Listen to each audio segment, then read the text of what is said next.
اس شعر کے ساتھ اس محفل اہل محفل منتظر ہے دیر سے عالی وقار، اہل محفل منتظر ہے دیر سے عالی وقار، آپ کے بندوں نسائے کا انہیں ہے انتظار۔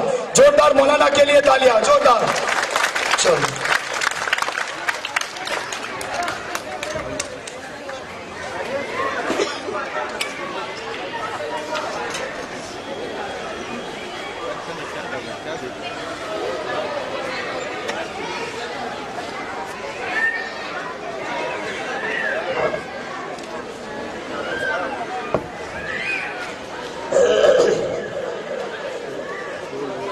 السلام علیکم ورحمۃ اللہ وبرکاتہ۔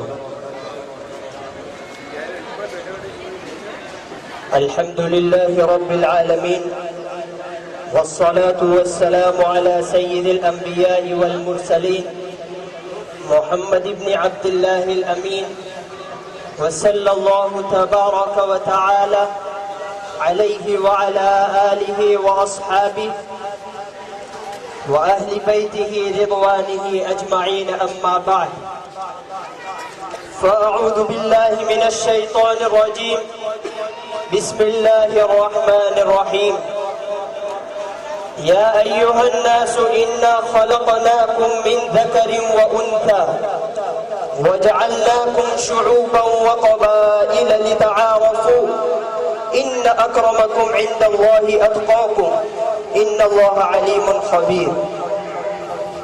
صدق اللہ العلی العظیم۔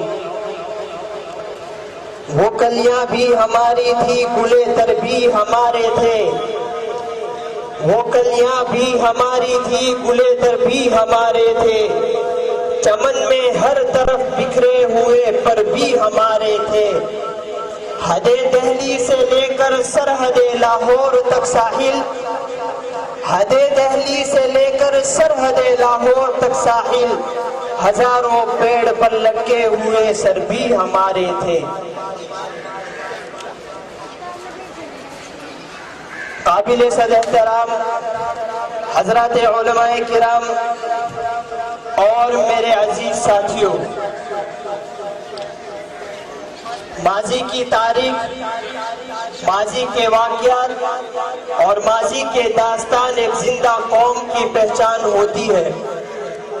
اگر کوئی قوم اپنی بات کا اور اس بات پر دعویٰ کرے کہ ہم زندہ قوم ہیں اور وہ اپنی تاریخ سے ناواقف ہو تو وہ زندہ قوم نہیں بلکہ وہ مردہ قوم کہلاتی ہے۔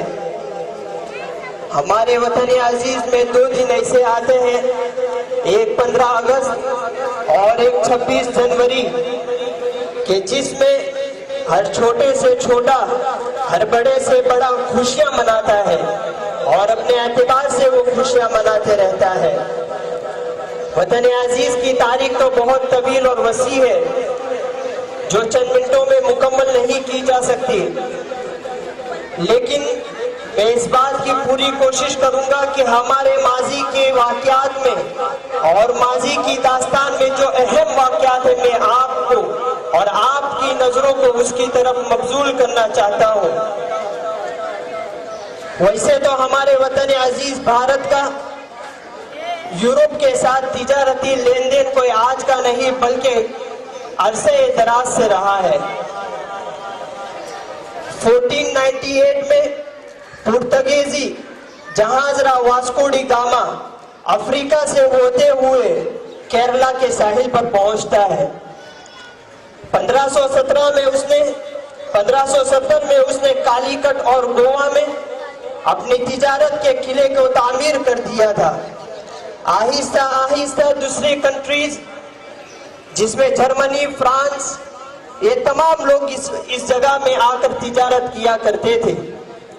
پھر 1708 تک انگریز اس ملک میں 3 بڑی کمپنیاں قائم کر چکا تھا، لیکن ان کی آپسی نا اتفاقیوں کی وجہ سے ملکہ برطانیہ نے یہ حکم دیا اور یہ فیصلہ کیا کہ آج سے یہ 3 کمپنیاں نہیں رہے گی بلکہ 3 کو ایک میں ضم کرو، اور آج جس کے بارے میں ہم جانتے ہیں ایسٹ انڈیا کمپنی وجود میں آئی۔ اب 1708 سے میں آپ کو 1757 پر لے کر جانا چاہتا ہوں۔ بیچ کے کئی واقعات ہیں सब बताता चलूं। 1757 जिसमें सिराज उद-दौला को शिकस्त का सामना करना पड़ा था, खुद अपने ही मीर की गद्दारी की वजह से, और उसी को हम प्लासी की जंग से जानते हैं। इसी साल में 1757 में यहाँ पर अंग्रेज ईस्ट इंडिया कंपनी के बैनर तले अपने पांव जमा रहा था और आहिस्ता आहिस्ता वो इस मुल्क की सियासत में अपने पांव पसार रहा था। उसी दौरान और उसी वक्त, उसी लम्हे एक मर्द मुजाहिद खड़ा होता है जिसका नाम है शाह वलीउल्लाह मुहद्दिस दहलवी अलैहि रहमा। शाह वलीउल्लाह मुहद्दिस दहलवी अलैहि रहमा ने देखा कि ये अंग्रेज आहिस्ता आहिस्ता इस मुल्क पर राज करेगा और यहाँ के आवाम को गुलाम बनाकर रखेगा, जिल्लती उनका तौक बन जाएगी। तो शाह वलीउल्लाह मुहद्दिस दहलवी अलैहि रहमा ने लोगों को जगाया और उठाया और बेदार किया कि कहा कि ये लोगों ख्वाबे गफलत से बेदार हो जाओ, यहाँ अंग्रेज हमें गुलाम बनाने की पूरी प्लानिंग कर चुका है। इसी चीज को मद्देनजर रखते हुए शाह वलीउल्लाह मुहद्दिस दहलवी अलैहि रहमा ने पूरे भारत में 3 जगहों पर इदारे कायम किए थे। एक नजीबाबाद में जो शाह नजीब उद-दौला जिसे जानता भी था और मानता भी था, दूसरा इदारा राय बरेलवी में जिसे शाह इल्मुल्लाह कहा जाता है, और तीसरा इदारा जो पेशावर के सरहद का था, ठट का इलाका था, जहां पर हजरत मौलाना मोइनुद्दीन रहमतुल्लाहि अलैहि हुआ करते थे। ये 3 इदारों को शाह वलीउल्लाह मुहद्दिस दहलवी अलैहि रहमा ने कायम किया और इसको कायम करने का मकसद मेरे भाइयों ये था कि यहाँ से इन तमाम मुजाहिदीन को पैदा करे, उन अफराद को तैयार करे जो इस मुल्क को अंग्रेजों के चुंगल से आजाद करा सके, और दूसरा कोई मकसद नहीं था। लेकिन किसे मालूम था कि हजरत ज्यादा जिंदगी नहीं पाएंगे और उसके बाद आपका इंतकाल हो जाता है। आपके इंतकाल के बाद हमारी तारीख पर एक बड़ा अलमिया और एक बड़ा हादसा ये पेश आता है जिसे हम कहते हैं हजरत टीपू सुल्तान शहीद रहमतुल्लाहि अलैहि की शहादत। आपको शहीद कर दिया जाता है। वो मर्द मुजाहिद, उस बंदे में अल्लाह जल्ले शानहू ने वो रौब और दबदबा अता किया था कि अंग्रेजों को वो दम नहीं था कि वो उनकी आंखों में आंखें डालकर बात करे। हजरत टीपू सुल्तान शहीद रहमतुल्लाहि अलैहि की शहादत के बाद अंग्रेज खड़ा होता है और ऐलान करता है कि आज से हुकूमत हिंदुस्तान की होगी, खल्क खुदा की। बेटे चुप बैठो। आज से हुकूमत हिंदुस्तान की होगी, खल्क खुदा की होगी और हुक्म अब हमारा होगा। जिस वक्त अंग्रेज ने यह ऐलान किया था उस वक्त पूरी कौम सोई हुई थी, तो दूसरी तरफ शाह अब्दुल अजीज मुहद्दिस दहलवी अलैहि रहमा बेदार होते हैं और ये शाह वलीउल्लाह मुहद्दिस दहलवी अलैहि रहमा के फर्जंद अंजुमन थे और आप ही के तरबियत याफ्ता थे। हजरत शाह अब्दुल अजीज मुहद्दिस दहलवी अलैहि रहमा, इन्होंने 17 साल की उम्र में 1803 में जिहाद का फतवा दिया था। 1803 के जिस वक्त इन्होंने जिहाद का फतवा दिया तब आपकी उम्र 17 साल की थी और आपको इस फतवे की वजह से कई मुसीबतें और कई तकलीफों का सामना करना पड़ा था।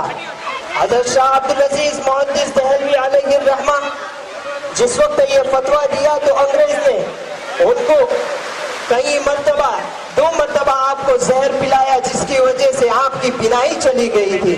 शाह अब्दुल अजीज मुहद्दिस दहलवी अलैहि रहमा को इस फतवे की वजह से बहुत नुकसान चुकाना पड़ा था, कई तकलीफें बर्दाश्त करनी पड़ी थी और इसी वजह से आपके मदारिस के ऊपर बुलडोजर चलाया गया, आपके मदारिस के ऊपर बुलडोजर चलाया गया, आपके तमाम जायदाद को जब्त कर दिया गया। मेरे भाइयों, इतनी तकालीफ के बाद भी वो मर्द मुजाहिद वो था कि उसके पाँव में जुम्बिश तक नहीं आई। वो खड़े रहे, डटे रहे और अंग्रेजों का मुकाबला करते रहे। शाह अब्दुल अजीज मुहद्दिस दहलवी अलैहि रहमा का फतवा क्या था, आप वो भी अच्छी तरह समझ लीजिए। आपने जो फतवा दिया था वो फारसी जुबान में था, फारसी लैंग्वेज में था और उसमें आपने ये लिखा था कि ये मुल्क या कोई भी कंट्री दारुल इस्लाम में हो, और जब वो दारुल हर्ब में कन्वर्ट होने जा रही हो, दारुल हर्ब में मुंतकिल होने जा रही हो, तो अब वहाँ के लोगों के आइडेंटिटी को खत्म करने की कोशिश की जाती है और आपके तमाम तशक्कुसात को खत्म करने की कोशिश की जाती है। हज़रत शाह अब्दुल अजीज मोहद्दिस देहलवी अलैहि रहमान ने कहा था कि उठो और यहाँ से अंग्रेजों को भगाने के लिए जिद्दोजहद करो। आपको नमाज पढ़ने की इजाजत दी जाएगी, आपको ज़कात की इजाजत दी जाएगी, आपको हज की इजाजत दी जाएगी, लेकिन उसके अलावा हमारे 52 मसाइल ऐसे हैं जिसे हम पर्सनल लॉ कहते हैं, उन तमाम पर अटैक होता है। हज़रत शाह अब्दुल अजीज मोहद्दिस देहलवी अलैहि रहमान ने इस फतवे के बाद और इस दौर के बाद अब वक्त आया था हज़रत सैयद अहमद शहीद और शाह इस्माइल शहीद रहमतुल्लाहि अलैहिमा का। इन दोनों हजरात को भी बालाकोट में शहीद कर दिया जाता है और यहाँ पर भी उनकी शहादत अपने ही लोगों की गद्दारी की वजह से होती है। एक शायर ने क्या खूब कहा है, हमें अपनों ने लूटा, गैरों में कहा दम था, मेरी कश्ती वहाँ डूबी जहाँ पानी कम था कि वो मिज़दाक हो जाते हैं। सैयद अहमद शहीद और शाह इस्माइल शहीद रहमतुल्लाहि अलैहिमा को बालाकोट में शहीद किया गया और वहाँ पर 1200 उलमाए किराम को साथ में शहीद किया गया था। और आज जो लोग कहते हैं कि मदारिस इस्लामिया ने इस मुल्क को क्या दिया और कहते हैं कि मदारिस इस्लामिया दहशतगर्दी के अड्डे, याद रखो खुदाए पाक की कसम, यही बोरिया बिस्तर उठाने वाले लोग न होते, अगर यही कुरैश किस्म के लोग न होते तो ये मुल्क कभी भी आजाद न हुआ होता। ये उन्हीं लोगों की कुर्बानी है जिन्होंने अपने तन मन धन की बाजी लगा दी और उन्होंने अंग्रेजों से इस मुल्क को आजाद करवाया। किसी शायर ने कहा है, जब गुलिस्तान को खून की जरूरत पड़ी, जब गुलिस्तान को खून की जरूरत पड़ी, गर्दन हमारी कटी, फिर भी ये अहले चमन कहते हैं ये चमन हमारा है तुम्हारा नहीं। मेरे भाइयों, तारीख और तवील है, लेकिन आप सब जानते हैं कि बारिश का मौसम है जिसकी वजह से हर कोई तकलीफ में है, तो हम अपनी बात को मुख्तसर करते हुए आखिरी 2 बात के अंदर मैं अपनी बात को मुकम्मल करता हूँ कि 1947 कि जिस वक्त हमारा मुल्क आजाद हुआ तो वो 1947 मेरे भाइयों में मुझे 20 मिनट दी गई थी, लेकिन मैं उन तमाम को हस्ब करते हुए और बीच ही में एतदाल को मद्देनजर रखते हुए 15 से 18 मिनट में मुकम्मल करूंगा। सैयद अहमद शहीद और शाह इस्माइल शहीद रहमतुल्लाहि अलैहिमा की शहादत के बाद अब वक्त आ गया था 1857 का।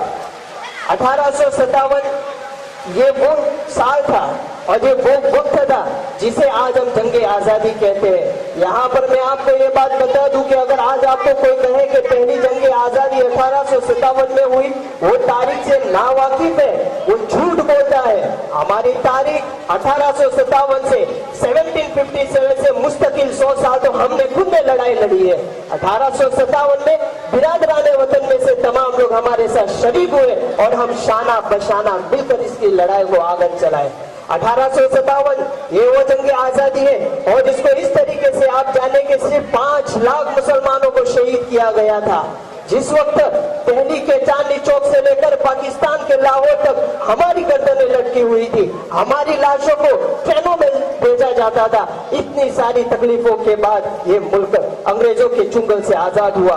1857 के अंदर जिस वक्त ये इन तमाम मुजाहिदीन को शहीद कर दिया जाता है, तो अब वक्त आता है 1866 का। उससे पहले आप ये बात सुन लीजिए कि जिस वक्त इन तमाम मुजाहिदीन की एक कसीर तादाद को शहीद कर दिया गया था, उस वक्त उनके बच्चे, उनके लाडले रोड पर निकल गए थे और अपने पेट को पालने के लिए, अपना पेट भरने के लिए मांग रहे थे, लोगों से भीख मांग रहे थे। तो चर्च के लोग बाहर निकले और कहा कि ये बच्चे हमें दे दो, हम उन्हें मुफ्त खिलाएंगे, मुफ्त पिलाएंगे, मुफ्त सिखाएंगे और हम उन्हें सरकारी नौकरी देंगे। लेकिन दूसरी तरफ वो उलमाए किराम थे जिन्होंने देखा कि अगर ये अंग्रेज इन तमाम बच्चों को अपने कब्जे में ले लिए तो वो उन्हें गुलाम बनाकर रखेंगे। तो उस वक्त कासिमुल उलूम वल खैरात मोहम्मद कासिम नानोतवी रहमतुल्लाहि अलैह ने अज़हर हिंद मादर इल्मी दारुल उलूम देवबंद की बुनियाद डाली। हजरत ने दारुल उलूम देवबंद की बुनियाद डालने के बाद कहा कि ये बच्चे हमें दे दो, हम उन्हें मुफ्त सिखाएंगे, मुफ्त पहनाएंगे, मुफ्त तालीम देंगे और इनको मुजाहिद बनाकर कौमों याद रखिए दारुल देवबंद का जो बुनियादी मकसद है, नंबर 1 आप उसे अच्छी तरह समझ लीजिए कि हमारी खोई हुई विरासत को वापस लेना है। दूसरी, हमारे शरीयत का तहफ़्फ़ुज़ हो। और तीसरी चीज कि उस वक्त बहुत सारे एतराज़ात हम पर हुए थे तो उसका जवाबात देना है। ये 3 मकासद के तहत दारुल देवबंद की बुनियाद अमल में आई थी। मेरे भाइयों, अब वक्त आया था शेखुल हिंद रहमतुल्लाहि अलैह का। शेखुल हिंद रहमतुल्लाहि अलैह ये भी हमारी तारीख के बहुत बड़ी शख्सियत है। आपने इस मुल्क की आजादी के लिए कई मूवमेंट्स चलाई, लेकिन आपकी जो मशहूर और फेमस मूवमेंट हुई है वो रेशमी रुमाल हुई है। हजरत शेखुल हिंद मौलाना महमूद हसन देवबंदी नव्वरल्लाहु मरकदहू, उन्होंने एक रेशम का रुमाल लिया था जिसके जरिए वो कुछ गवर्नमेंट से और इसी तरीके से कुछ ममालिक से मदद लेना चाहते थे और वो ये समझना चाहते थे कि हमें बताओ कि हम इस मुल्क से अंग्रेजों को कैसे निकाले। हजरत शेखुल हिंद रहमतुल्लाहि अलैह के इस रेशमी रुमाल, और न जाने कि अल्लाह जल्ले शानहू को क्या मंजूर था, खुदावंद कुद्दूस को क्या मंजूर था कि रेशमी रुमाल अंग्रेजों के हाथ लग गया, जिसकी वजह से आपको माल्टा की जेल भेजा गया था। हज़रत शेखुल हिंद मौलाना महमूद हसन देवबंदी नव्वरल्लाहु मरकदहू की इस तहरीक के बाद अब वक्त आया था 1919 का, और इस वक्त जमीयत उलमा हिंद की बुनियाद डाली गई। यहाँ पर मैं आपको ये बात बताता चलूं कि आजादी की ये तहरीक और आजादी की ये तारीख दारुल उलूम देवबंद और जमीयत उलमा हिंद के जिक्र किए बगैर पूरी नहीं हो सकती, उनका जिक्र जरूरी है। अब वक्त आगे चल रहा था और आहिस्ता आहिस्ता हमारा वतन अजीज भारत आजादी की तरफ बढ़ रहा था। 1947 15 अगस्त को ये मुल्क आजाद हुआ और 1950 26 जनवरी के दिन इस मुल्क को एक आईन मिला जिसे हम कॉन्स्टिट्यूशन कहते हैं। जिस वक्त ये मुल्क आजाद हो रहा था उस वक्त हमारे अकाबिर, उस वक्त के गवर्नमेंट से, उस वक्त के अहदेदारों से, उस वक्त के लोगों से बराबर पूछते रहे कि बताओ ये मुल्क अगर आजाद हुआ तो इसका आईन क्या होगा, आप इसके आईन को एक रंग में रंग दोगे या इसके आईन को रंग बेरंग बनाओगे। 1950 में जिस वक्त इस मुल्क को आईन मिला उस वक्त कहा गया था कि इस मुल्क का आईन रंग बेरंग होगा। यही वजह है कि अगर आज आपके कॉन्स्टिट्यूशन को पढ़ेंगे और उसके प्रीएम्बल को उठाकर देखो जिसमें कहा we the people of India, यहाँ पीपल का वर्ड यूज किया है। ऐसा नहीं कहा कि यहाँ मुस्लिम होगा या नॉन मुस्लिम या सिख होगा या ईसाई, तमाम को बराबर का हक हासिल है। और आगे की जो 4 बातें हैं, लिबर्टी, इक्वालिटी, फ्रेटर्निटी और जस्टिस की बात की गई है जिसमें मसावत है, भाईचारगी है और आपको इंसाफ की बात की गई है। यही वजह है कि हजरत मौलाना हिफ्जुर रहमान सेवाहावी रहमतुल्लाहि अलैह ने पार्लियामेंट में खड़े होकर ये बात कही थी कि इस धरती पर, इस जमीन पर जितना हक महात्मा गांधी का है, जितना हक पंडित जवाहरलाल नेहरू का है, जितना हक सरदार पटेल का है, उतना ही हक शेखुल इस्लाम मौलाना सैयद हुसैन अहमद मदनी का है, उतना ही हक हिफ्जुर रहमान सेवाहावी का है और उतना ही हक हजरत मौलाना मुफ्ती किफायतुल्लाह साहब नव्वरल्लाहु मरकदहू का है। मेरे भाइयों, इसकी आजादी की तारीख बहुत लंबी है, वक्त नहीं कि मैं आपको सब बताता चलूं, लेकिन यहाँ पर नौजवानों की कसीर तादाद है। मेरी आपसे दर्दमंदाना अपील है कि खुदा अगर आपके पास मोबाइल है, आप नेट को इस्तेमाल करते हैं तो अपने बुजुर्गों की तारीख को पढ़ो। आपको मालूम होना चाहिए कि हमारे फ्रीडम फाइटर कौन थे। आपके पास सिर्फ 2-3 नाम है, अबुल कलाम आजाद, टीपू सुल्तान और औरंगजेब आलमगीर। हमें आपको नहीं मालूम शाह अब्दुल अजीज, शाह वलीउल्लाह, कासिमुल उलूम वल खैरात, कासिम नानोतवी, रशीद अहमद गंगोही, शेखुल हिंद, शेखुल इस्लाम, एक लंबी फहरिस्त है जो अभी वक्त नहीं कि मैं सबको गिनाऊं। दूसरी चीज कि इस मुल्क की आजादी के लिए हमने कई मूवमेंट चलाई, वो मूवमेंट भी हमें मालूम होनी चाहिए। बस आखिर में एक शेर पढ़कर मैं अपनी बात को पूरी करता हूँ और ये आपसे भी यही कहता हूँ कि हमारी इतनी लंबी चौड़ी तारीख का सबसे बड़ा पैगाम जो हमें मिलता है, दीनी तालीम के साथ दुनियावी तालीम हासिल करो। दूसरी चीज, जिस मुल्क में रहते हो ये सेकुलर मुल्क है, यहाँ पर बिरादरान वतन के साथ भाईचारगी इख्तियार करो, प्यार और मोहब्बत, अमन और सलामती, अमन और शांति को कायम करो। यही हमारे मुल्क की खूबसूरती है और इसी से हमारा मुल्क जाना और पहचाना जाता है। आखिरी एक शेर पढ़कर मैं अपनी बात को पूरी करता हूँ। सारे जहां से अच्छा हिंदोसिता हमारा हमारा, सारे जहां से अच्छा हम बुलबुले हैं इसकी, ये गुलसिता हमारा हमारा, सारे जहां से अच्छा مذہب نہیں سکھاتا آپس میں بیر رکھنا. ہندی ہے ہم، ہندی ہے ہم، ہندی ہے ہم وطن ہے. ہندوستا ہمارا ہمارا سارے جہاں سے اچھا. ہندوستا ہمارا ہمارا سارے جہاں سے اچھا. یہ شعر تھا ہمارے اور پورے ملک کے لیے. اور برادران وطن کے لیے آخری ایک شعر پڑھتا ہوں. دنیا میں امن و پیار کے قصے لکھے گا کون؟ دنیا میں امن و پیار کے قصے لکھے گا کون؟ اور آپس میں کٹ مریں گے تو آخر بچے گا کون؟ ہوں گے نہ تم تو لائیں گے تم سا کہاں سے ہم. ہوں گے نہ تم تو لائیں گے تم سا کہاں سے ہم. اور ہوں گے نہ ہم تو آپ کو بھائی کہے گا کون. بس اللہ جل شانہ سے یہی دعا ہے کہ اللہ تبارک و تعالی ہمارے ملک کو امن و سلامتی کا گہوارہ بنائے. اللہ جل شانہ وشو میں ہمارے ملک کو آگے اور ترقی یافتہ ملک بنائے. یہی ہماری اللہ اور ایشور سے پرارتھنا ہے. بس آمین. وما علینا الا البلاغ.